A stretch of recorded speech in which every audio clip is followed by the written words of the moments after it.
The sky cracked open without warning. People in cities, villages, deserts, and forests looked up, confused. It was supposed to be a normal day.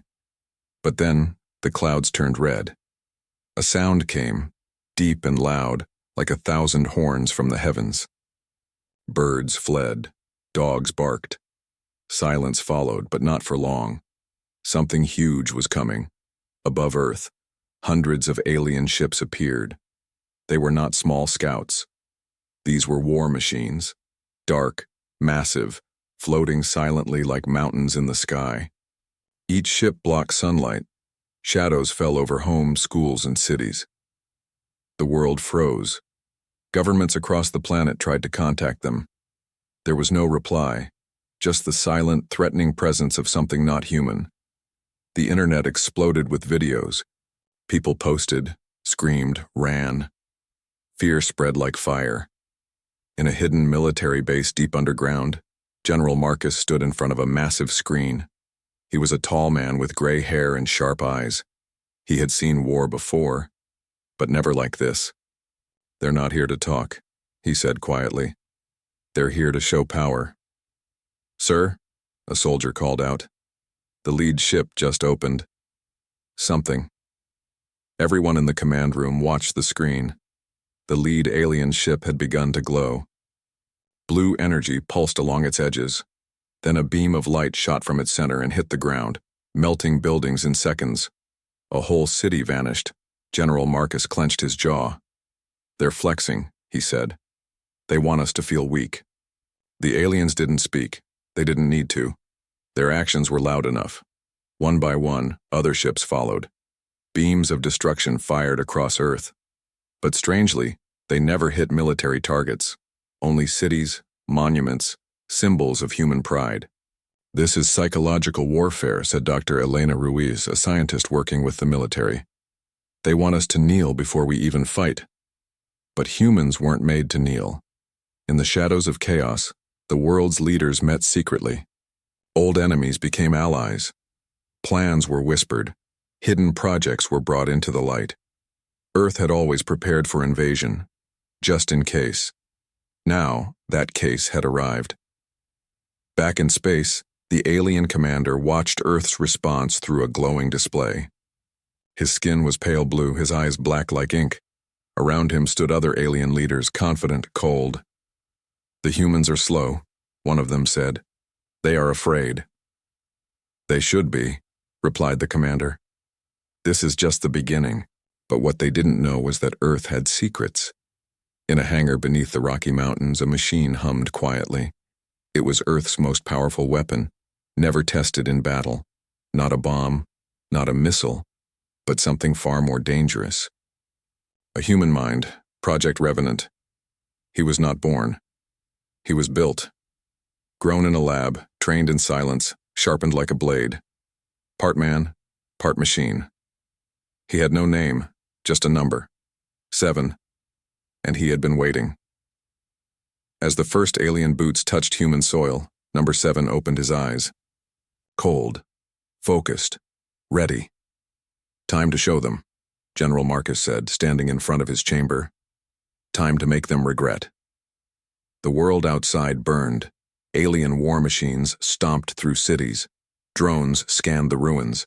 But deep underground, something was moving, something the aliens had not expected. Not a weapon, a response. The arrival was over. The resistance was about to begin.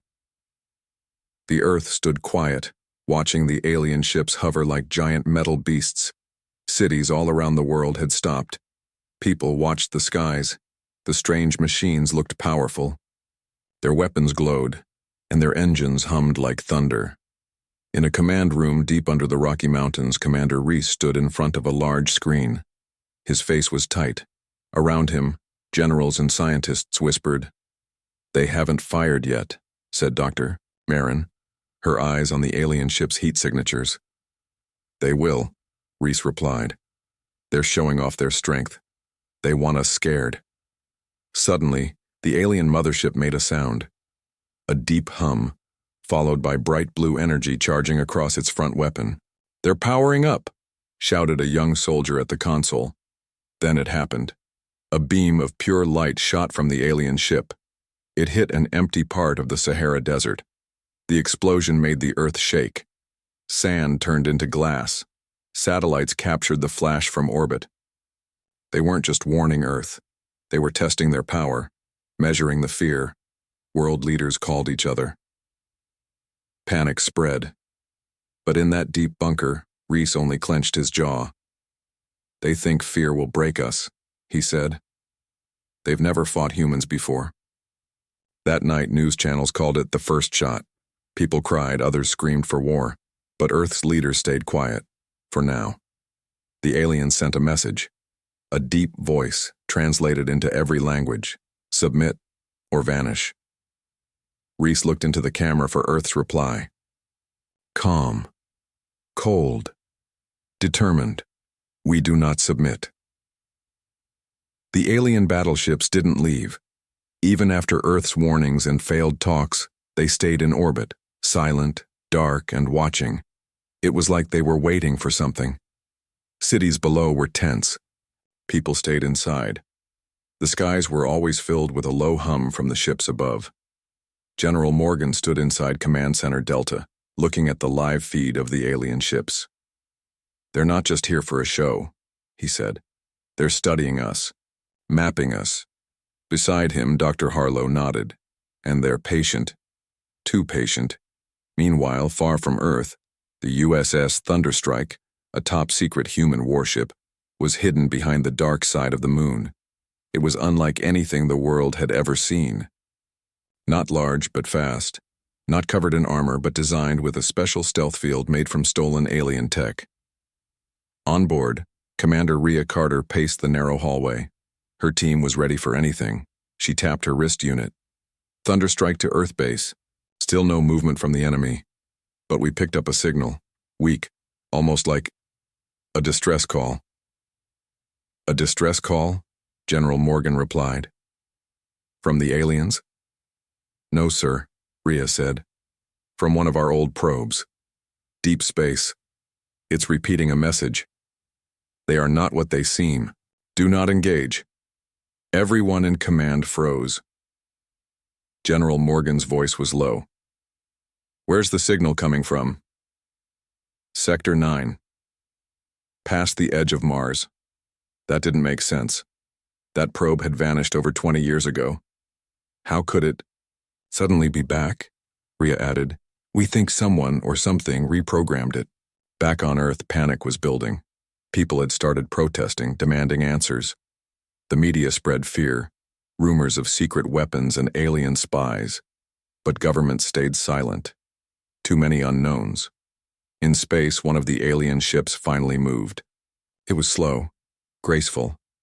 It opened its side, revealing what looked like hundreds of small drones shaped like spheres glowing blue. "They're scanning us again," said Dr. Harlow. "But this time, deeper. It's not just power grids or weapons. It's looking at our DNA." Morgan's eyes narrowed. "Why would they need that?"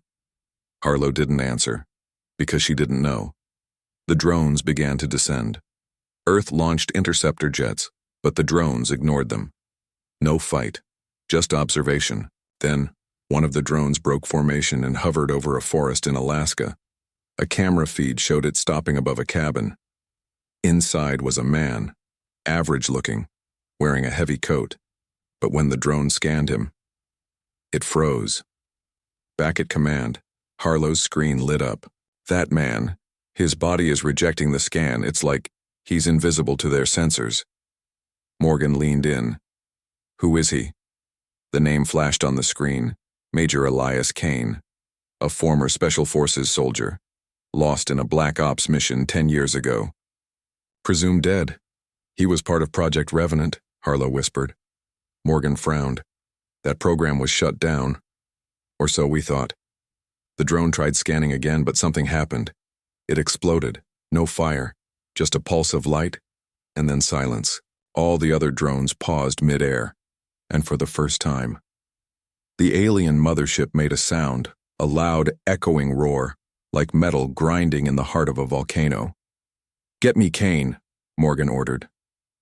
"Now." Rhea Carter, watching from space, looked down at the blue planet and whispered, "Something just changed." The game had begun. The alien commanders stood in silence, their glowing eyes fixed on the holographic map. It made no sense. The humans should have been wiped out hours ago. General Krathek smashed his clawed fist onto the command table. Where are the human casualties? Why are their cities still standing? A smaller officer hesitated, then spoke. The Terrans. They adapted, General. They're using tactics we've never encountered before. In orbit above Earth, the alien motherships remained, in position, confused. Below them, Earth's surface was alive with resistance. It wasn't just soldiers. Civilians were fighting too, using old tech, guerrilla tactics, and strange machines that weren't in any known database. And then came the whispers of Project Lazarus, a secret human experiment, a living weapon. No one on the alien side believed it, until it showed up. In the heart of the ruined city of Dresden, a black figure emerged from the fire and rubble. 8 feet tall, covered in strange armor that shimmered like liquid metal, eyes glowing with blue fire. It wasn't a machine, and it wasn't fully human. The alien scouts tried to engage. The figure moved too fast. One by one they fell. Laser blades deflected, plasma blasts absorbed. The aliens tried to run, but the figure hunted them down, silent and unstoppable. Back at the mothership, alarms screamed. Live footage showed the dark figure standing atop a wrecked alien walker. Around him, human fighters rose from the shadows, inspired by his presence. General Krathek turned pale. "What is that?" The officer whispered. "They call it Sentinel-0. They say Earth made it from parts of crashed alien tech and something else, something ancient." Meanwhile, underground, the real leaders of the human resistance watched the chaos above with cold, focused eyes. They had expected this. They had prepared. Captain Elena Ward, once a soldier, now a commander, spoke calmly into her mic. "Sentinel-0 is operational. All units converge. It's time to strike back." All across the planet, humans moved in unison. Drones swarmed skies. EMP cannons fired. Old satellites once thought dead came to life with new AI cores. Suddenly, Earth's defenses weren't just defense anymore. They were weapons. The alien forces tried to regroup, but something had shifted. Their superiority, gone, their fear, rising. And above all, their belief in victory was now cracking under one harsh truth. Humans never fought fair. They evolved under pressure. They turned every weakness into a weapon. And now, the war was no longer about survival. Now, it was about revenge. The alien fleet was massive. Hundreds of warships hovered over Earth, darkening the sky. The invaders believed they still had the upper hand. They believed humans were weak. But something had changed. Sentinel-0 had become a symbol. In every ruined city, every burning street, people whispered its name. It wasn't just a machine, it was a message. We don't break, we fight back. Inside the underground command bunker, Captain Elena Ward looked at the global map. Red zones were shrinking. Blue zones, human-controlled areas, were growing fast. Her voice was calm but sharp. "We have momentum, let's push." New orders flashed across Earth's resistance network. Small cells of humans began launching synchronized strikes, destroying alien landing zones, hacking their machines, jamming their signals. One hacker team in Old Tokyo disabled an entire alien satellite just using salvaged parts from a microwave. An old computer and code copied from a video game. Aliens had power, but humans had creativity. Back in orbit, General Krathek was losing control. "They are spreading like a virus. We must launch the planet burners." But the alien emperor refused. "No, Earth must be taken whole. Their technology is becoming interesting." What the aliens didn't know was that Earth had a secret of its own. Deep in Antarctica, beneath layers of ice, a vault had opened. It wasn't built by humans, but it recognized them. Inside the vault, strange machines woke up, old, silent, powerful. A message played in a forgotten language. then translated. We waited. For your kind, the last ones. You are ready. From that vault, ancient alien tech bonded with human minds. Engineers who never worked with alien gear suddenly understood it. Fighters wore strange exosuits that moved like second skin. Aircraft flew without fuel. Guns fired without recoil. Shields bent space. Earth was transforming. The aliens watched in horror as human technology jumped by decades, in days. Then, on a stormy night, the humans struck. A new fleet rose from hidden Earth, bases crafted with hybrid tech. Their flagship, the Vindicator, pierced the clouds like a god of war. It wasn't just the size of the ship. It was the message painted on its side. You brought the war, now we bring the reckoning. Sentinel-0 stood at the front of the command bridge, silent as always. Elena stood beside him. She looked at her crew. Time to make them regret landing on our world. The skies lit up. Alien and human ships clashed in high orbit. Lasers burned the stars. Missiles danced through space. But this time, humans weren't running. This time, they were winning. The battle in space raged on. Alien ships were fast, but Earth's new fleet was smarter. Each vessel was built using a mix of human design and the ancient technology from the Antarctic vault. The alien commander, General Krathek, stood on the bridge of his battleship, Dreadfang. His yellow eyes watched the human fleet with disbelief. How are they matching us? This is not possible. A young alien officer ran to him. General, the Vindicator just destroyed our central command relay. We are blind in 3 sectors. Krathek slammed his metal claw into the wall. They were not supposed to be this strong. Back on Earth, humans celebrated every victory. Cities that once cried under alien boots now roared with cheers. Resistance fighters were becoming legends. And in every story, one name returned again. And again, Sentinel-0. He never spoke, never slept. But he led every strike. He was the spearhead, the shield, the symbol. Even alien commanders whispered his name now. Some thought he was a machine. Others said he was something more, but the truth was stranger. In a lab beneath the Rocky Mountains, scientists studied the Sentinel's armor. It wasn't just alien tech. It was alive, growing, adapting. When exposed to stress, it became stronger. When wounded, it healed. And somehow, it was bonding with Earth itself. Dr. Kessler, the lead scientist, stared at the data. This armor isn't just from another world. It's evolving with us. Meanwhile, the alien High Council held an emergency meeting aboard their command cruiser in deep space. They are turning the tide, one said. They were animals. Now they are monsters. One counselor turned toward a large hidden chamber. We must release the Hollowborn. The others gasped. You can't be serious, said another. They don't obey. They destroy everything, even us. We don't have a choice. Moments later, dark shapes were released from stasis pods. Not machines, not aliens. Something else. Twisted things created during a forgotten war. Creatures that fed on fear. On Earth, radar stations picked them up. They were coming fast, ripping through space like comets, hundreds of them. In space, the Vindicator's alarm screamed. Elena looked at the monitor. What the hell are those?